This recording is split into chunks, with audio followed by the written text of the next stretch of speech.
बहुत सारे दोस्तों को पैगाम भेजा लेकिन किसी ने पैसे नहीं दिए। उस बच्चे के सामने उसको मुर्गा बनवाया। सिर्फ क्या था, वो डक्की भाई था। इसलिए मैं बचपन से ये सुनता आ रहा हूं कि मजलूम किया डायरेक्ट सातवें आसमान तक जाती है और अल्लाह की लाठी बड़ी बेआवाज है। जब चलती है तो बड़े बड़े ताकतवर और दिलेर लोगों की चीखें निकलवा देती है। और इसका यकीन मुझे उस वक्त ज्यादा होने लगा जब डकी ने रोते हुए अपने 100 दिन की कहानी सुनाई। आप में से बहुत सारे लोग ये बात जानते होंगे कि बहुत बड़ी बड़ी सेलिब्रिटीज, बहुत बड़े बड़े नाम जो ये कहते थे कि डकी भाई पाकिस्तान से फरार होते हुए पकड़ा गया। बहुत सारे लोगों ने ये वीडियोस बनाई कि डकी भाई मुल्क के बच्चों को बर्बाद कर रहा था।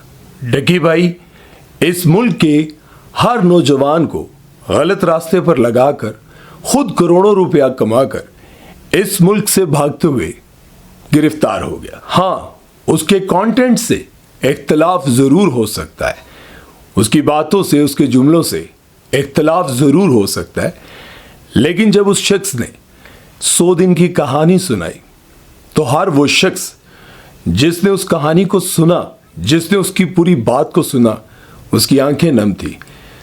जिसके यहाँ औलाद है, जिसका कोई भाई है जो कामयाब है, जिसका कोई बेटा है और वो पैसा कमा रहा हो, जिसके यहाँ भी कोई अपना ऐसा रिश्ता है जो उसके दिल में बसता हो, वो डकी का वो 50 मिनट का व्लॉग सुनकर, 50 मिनट की वो बातें सुनकर रोया ना हो, ऐसा हो नहीं सकता।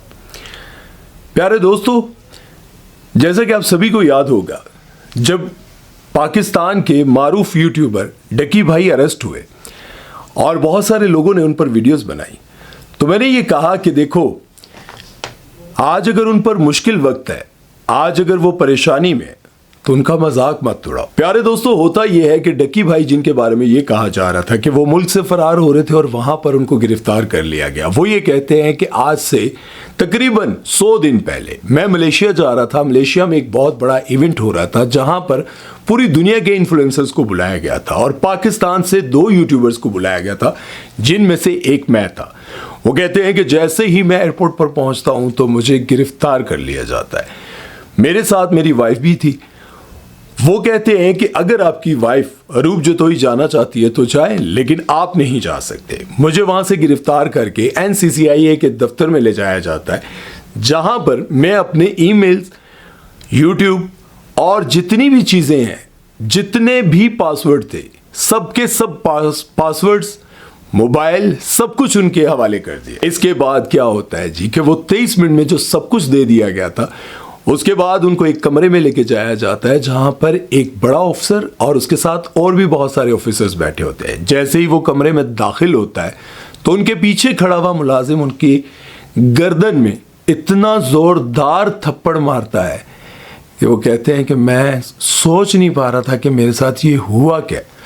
और उसके बाद सामने बैठा हुआ वो ऑफिसर जिसका नाम सरफराज चौधरी है, जो बहुत सारे पॉडकास्ट में बता रहा था कि हमने पाकिस्तान का सबसे बड़ा मुजरिम पकड़ लिया, सबसे बड़ा ऐसा क्रिमिनल पकड़ लिया जिसने हमारे बच्चों की जिंदगियां बर्बाद कर दी थी। वो उठकर मेरी तरफ आता है तो कहता है कि ऐ ओ मुंडा, और एक थप्पड़ मेरे मुंह पर, उत्ते वेख तेरी मां दी, तेरी भैन दी, और ये दूसरा थप्पड़, ये तीसरा थप्पड़, और इतने मुझे थप्पड़ पड़ते हैं कि मैं बता नहीं सकता। मुझे चक्कर आने लग जाते हैं। मैं सर नीचे करके, अब ये वो यूट्यूबर रो रहा है और बता रहा है कि मेरे साथ ये हुआ। वो कहते हैं कि मुझे ये नहीं पता था कि ये सब कुछ हो क्यों रहा है। मैनू दस तो केड़े क्रिमिनल्स नाल मिले हुए हैं। डकी रो रो कर उनके सामने मिन्नतें करता है और कहता है कि मुझे मारे तो कम, मैं आपको सब कुछ बताने के लिए तैयार हूं। लेकिन उसके बावजूद उसको मारा जाता है। उसकी माँ बहन सबको बुलाकर उनको गालियां दी जाती हैं और कहा जाता है कि तुम्हारी बीवी पर FIR कटवाऊंगा अगर तुमने हमें 1 करोड़ रुपया ना दिया तो। सादुर रहमान उर्फ डकी भाई कहता है कि पहले तो मुझे यूं लगा कि जैसे मैंने कोई बहुत बड़ा गुनाह कर दिया, लेकिन जब मुझसे पैसे मांगे गए तो मुझे ये साफ पता चल गया कि मेरी बीवी को, मेरी माँ को, सबको ब्लैकमेल اس لیے کیا جاتا ہے, مجھے اریسٹ اس لیے کیا گیا کہ مجھ سے پیسے نکلوائے جائیں. اب میں پیسے کہاں سے دیتا؟ میرے بھائی کے, میرے دادا کے, میرے والد کے, میری ماں کے, میری بیوی کے سارے اکاؤنٹس بند ہو چکے تھے. اب ہم اس موڑ پر آ چکے تھے, اس جگہ پر کھڑے تھے کہ مجھ سے ملنے کے لیے میرے ماں باپ کو لوگوں سے قرضہ مانگنا پڑ رہا تھا, اور کوئی ایسا نہیں تھا جو ہمیں قرض دے. اندازہ لگائیں, وہ لوگ جو دن رات ان کے ساتھ گھومتے پھرتے تھے, اٹھتے بیٹھتے تھے, ان سے ان کی مدد تک نہ ہو سکی. ڈکی بھائی کہتا ہے کہ جب مجھے یہ دھمکی دی گئی کہ اروپ پر بھی FIRs ہوں گی, وہ بھی جیل جائے گی, تو اس کے بدلے میں انہوں نے ہم سے 1 کروڑ روپیہ مانگا, 90 لاکھ روپے. اور میں نے اپنے بہت سارے دوستوں کو پیغام بھیجا, لیکن کسی نے پیسے نہیں دیے, کسی نے بھی پیسے نہیں دیے. اس مشکل وقت میں کسی نے پیسے نہیں دیے. میری ماں نے آسٹریلیا میں رہتے ہوئے ماموں سے رابطہ کیا, کوئی یہاں پر رہتے تھے, انہوں نے ادھار پکڑ کر 60 لاکھ روپے اکٹھے کر کے ان کو دیے. اور یہ جو سرفراز چودھری پوڈ کاسٹ میں بیٹھ کر کہتا تھا پاکستانی روپیز میں 9 کروڑ سے زیادہ کی رقم ہم نے ڈکی سے برآمد کر لی ہے, اب وہ یہ کہتے ہیں کہ یہ برآمد نہیں ہوئے تھے. میری ٹریڈنگ چل رہی تھی, اور ٹریڈنگ سے جو پیسہ میرا لگا ہوا تھا وہ سامنے شو ہو رہا تھا. اس کو انہوں نے اس ٹریڈنگ کو لاس پر ختم کیا, اور اس نے کہا کہ یہ پیسہ میرے اکاؤنٹ میں ٹرانسفر کرو. میں پوچھتا رہ گیا, لیکن اس نے کہا کہ تم چاہتے ہی نہیں ہو کہ تمہیں سہولت ملے, تم چاہتے ہی نہیں ہو کہ تم اس کیس سے نکل سکو, یہ پیسے تمہارے آگے پیچھے ہو جائیں گے, یہ ہم گورنمنٹ کے پاس رکھوا رہے ہیں. اور جیسے ہی وہ پیسے میں نے نکلوائے تو میری تو نیند اڑ گئی کہ ایک ہی دن میں مجھ سے 9 کروڑ سے زیادہ کی رقم وصول کر لی ہے. اب مجھے پورا یقین ہو چکا تھا کہ جو کچھ ہو رہا ہے وہ صرف پیسے کے لیے ہو رہا ہے. اب یہ ساری بات بتاتے بتاتے وہ رو رہا ہے. کہتا ہے کہ یہ بات جب میں نے کسی سپاہی سے پوچھی اور وہ سپاہی نے ساری طرف بھی یہ بات پھیلا دی, تو اس کے کچھ ہی دیر بعد ایک اور 7 فٹ سے لمبا بندہ جس کا ہاتھ اتنا بڑا تھا مجھے لے کر جاتا ہے سرفراز چودھری کے کمرے میں, اور پیچھے سے مجھے ایسا تھپڑ اس جگہ مارتا ہے کہ مجھے یوں لگتا ہے کہ میری آنکھیں پھٹ کر میری رگیں آنکھوں کے ذریعے باہر نکل آئیں گی. میں بے ہوش ہونے کے قریب تھا, اتنا زوردار مجھے تھپڑ مارا ہے. میں بیان کرتے ہوئے سوچتا ہوں تو کہتا ہوں کتنے ظالم لوگ تھے. پیسے کی خاطر ایک شخص کی, ایک نوجوان کی پوری زندگی, پورا کا پورا کیریئر برباد کر رہے تھے. اور دھمکیاں کیا دی جا رہی تھی کہ تمہارے پیچھے MI لگی ہوئی ہے, تمہارے پیچھے ISI لگی ہوئی ہے, تمہاری تو زندگی برباد ہے, تم کبھی باہر نہیں آ سکو گے. اور سرفراز چودھری سامنے بیٹھا ہوا کہتا ہے کہ ہر بات سب کو بتانی ضروری ہوتی ہے, کیونکہ وہ $3,25,000 انہوں نے گورنمنٹ کے اکاؤنٹ میں نہیں بلکہ اپنے اکاؤنٹ میں ٹرانسفر کر لیے تھے, اور یہ بات ہر جگہ پر پھیل گئی تھی. اب جب پھیل گئی تو انہوں نے کیا کیا کہ پوڈ کاسٹ میں بتایا کہ ہم نے اس سے اتنی بڑی رقم برآمد کر لی ہے جو اس نے جوئے کے ذریعے کمائی تھی. خیر, وہ یہ بتاتے ہیں کہ جو کچھ میرے ساتھ ہوا, اگر وہ سب کا سب میں آپ کو بتانے لگ جاؤں تو یہ ویڈیو تقریباً 5 سے 6 گھنٹے کی ہو سکتی ہے. لیکن ایک بات انہوں نے ضرور کی کہ اس مشکل وقت میں میرے ساتھ اگر کسی نے میرا ساتھ دیا ہے تو وہ میری ماں, میرا بھائی, میرا باپ اور میری بیوی. زیادہ تر یہ ہوتا ہے کہ امیر نوجوان کی بیوی اس کے مشکل وقت میں اس کا ساتھ چھوڑ جاتی ہے, لیکن اروپ جوتوئی نے ان کا ساتھ نبھا کر, ان کے ساتھ کھڑے رہ کر, ہر مشکل وقت میں ان کا ساتھ دے کر, جبکہ اس وقت ان کو بہت زیادہ دھمکایا جا رہا تھا کہ تمہیں بھی جیل جانا پڑے گا, تم پر بھی FIR ہوں گی, تمہارے ساتھ بھی یہ کیا جائے گا. ان سارے مشکل حالات میں اروپ جوتوئی ڈکی بھائی کے ساتھ کھڑی رہی. اور آپ یہ جان کر بھی حیران ہوں گے, 60 لاکھ روپے کی رشوت دینے کے بعد وہی سرفراز چودھری ان کو پروٹوکول دینے لگ گیا. ڈکی بھائی کو جوڈیشل کرنے کے لیے بھی انہوں نے 1.5 کروڑ روپیہ مانگا تھا, اور کہا کہ یہ اگر نہ دیا تو ان پر 4 پرچے اور کر دیے جائیں گے. ان میں سے ایک لڑکی کا بھی معاملہ تھا. اب ڈکی بھائی نے یہ سوچ لیا تھا کہ میری زندگی کے سارے جو خواب تھے وہ ختم, میں برباد ہو گیا. لیکن آپ کو پتہ ہے ان سارے مشکل حالات میں ماں باپ بہن بھائیوں کے علاوہ ڈکی کا ساتھ کسی نے نہیں دیا. اور یہ بات رجب بٹ کی ماں بھی کہہ چکی ہیں. رجب بٹ کی والدہ نے کہا کہ جو لوگ रजब भट्ट के साथ दिन रात घूमते फिरते थे।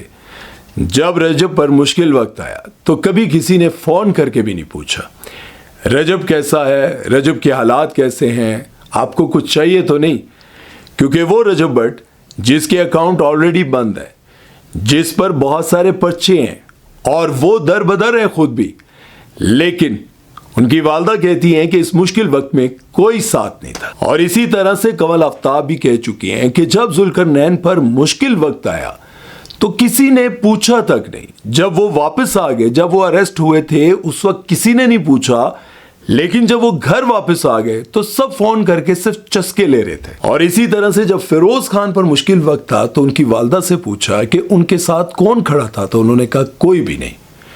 ये जितने भी लोग उनके साथ खड़े होते थे, तस्वीरें बनाते थे, काम करते थे, सेट पर तारीफें करते थे, कोई भी फिरोज खान के साथ मुश्किल वक्त में साथ नहीं खड़ा हुआ, सबने उनका साथ छोड़ दिया। और अगर बात करें डकी भाई की तो सरफराज चौधरी ने कॉल मिलाकर छोटे से बच्चे से, ये कौन है मेरे सामने, उसने कहा कि डकी भाई है, इसकी वीडियोस देखते हो, इसको गालियां दो। उस बच्चे से माँ बहन की गालियां दिलवाई, उस बच्चे के सामने उसको मुर्गा बनवाया। सिर्फ क्या था, वो डकी भाई था इसलिए।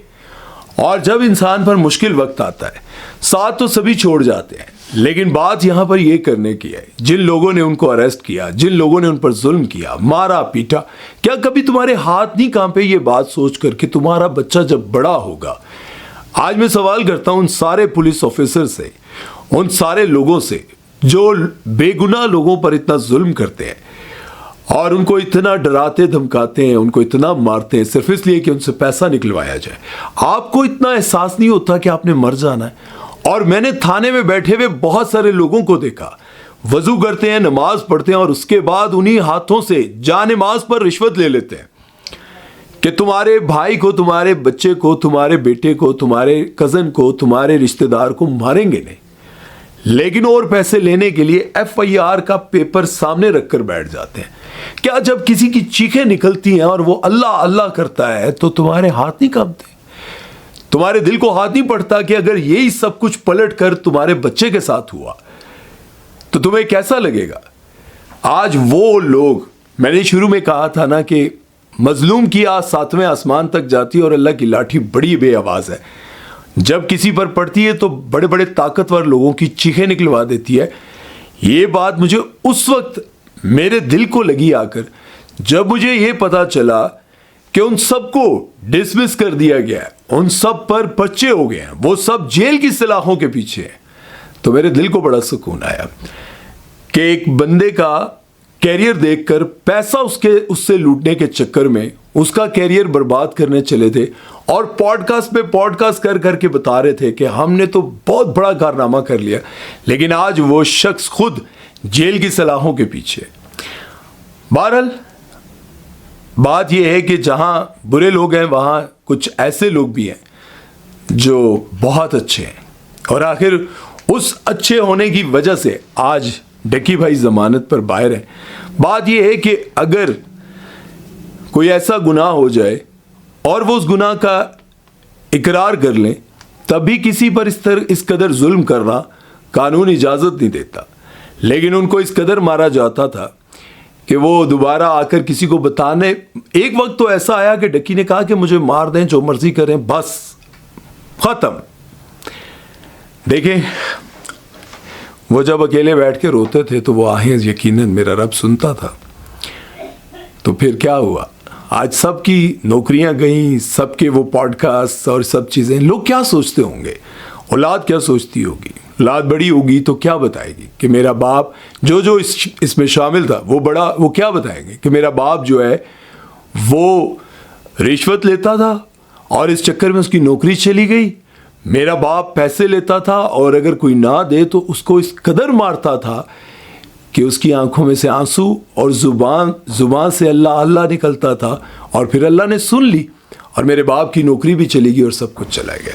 याद रखें, जो भी जुल्म करते हैं, किसी पर भी करते हैं, वक्त किसी वक्त भी बदल सकता है, हालात किसी वक्त भी बदल सकते हैं, और ये सब कुछ आपके साथ भी हो सकता है। अल्लाह हम सबको समझ अता फरमाए। और दूसरों की कामयाबियों से हसद करना ये बहुत बुरी बात है। दूसरे के पैसों पर नजर रखना, हसद करना। अपने बच्चों को सिखाएं, दिन रात समझाएं कि ये सब कुछ ना करें, वरना जब अल्लाह के सामने पेश हो गए तो क्या होगा। दुआ में याद रखिएगा। सुमैर चौधरी को दीजिए इजाजत। अल्लाह हाफिज।